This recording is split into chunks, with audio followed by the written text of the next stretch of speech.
Hello, this is John with Anthem Business Solutions, and today we're going to go over how to remove an ingredient. What you do is go to the admin portal, which is hrpos.heartland.us. Once you sign in, you go to the menu up here at the top and go to account menu.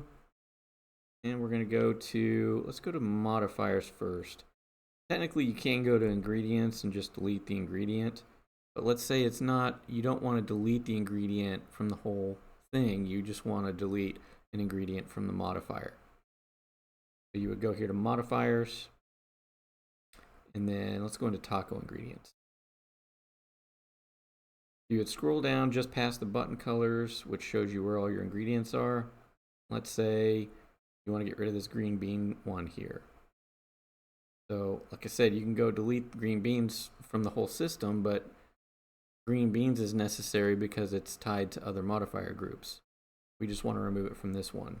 So all you have to do is select the trash can right here, and that removes it, and you hit save. Make sure you get your save successful, and make sure you publish changes and confirm. But that's all I have for this video. Hope it was helpful. Thanks for watching. Want to stay up to date on the latest tips and tricks? Don't forget to click the subscribe button and hit the bell icon.